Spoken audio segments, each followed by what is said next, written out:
A special thank you to each of our subscribers who make this channel possible. Here's today's story. The annual UN COP climate talks are facing intense scrutiny as former leaders and climate experts call for urgent reforms. An open letter, signed by over 20 notable figures including former UN Secretary-General Ban Ki-moon and former UNFCCC Chief Christiana Figueres, has emerged midway through COP29 in Baku, Azerbaijan.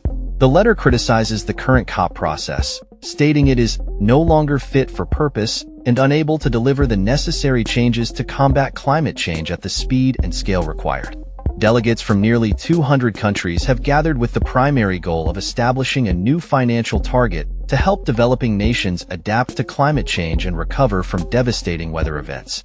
However, the summit has been marred by a lack of progress, with lengthy discussions just to agree on an agenda and rising tensions stemming from the United States' uncertain role under a potential Donald Trump presidency, as well as diplomatic disagreements involving the host country.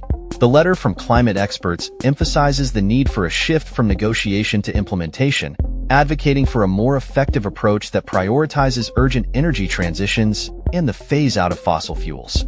Figueres later clarified that her support for reform has been misinterpreted, asserting that the COP process remains an essential vehicle for systemic change.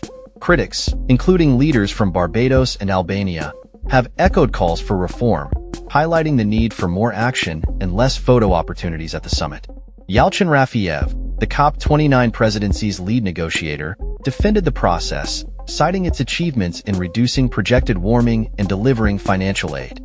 Nonetheless, he acknowledged the pressures facing the multilateral process and labeled COP29 as a litmus test for global climate architecture. The letter's signatories expressed concern over the selection of host countries, arguing that nations should not be allowed to host COPs if they do not support the phase-out of fossil fuels. Azerbaijan's president recently described natural gas as a gift from God, raising eyebrows among climate advocates.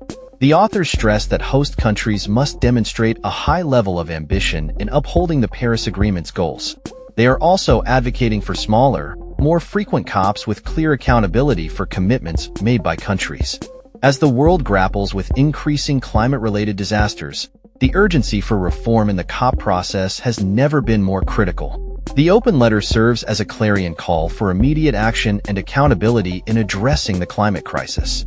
That's all for this story. We upload videos every day covering many different subjects, so hit that subscribe button to stay informed. Thanks for watching.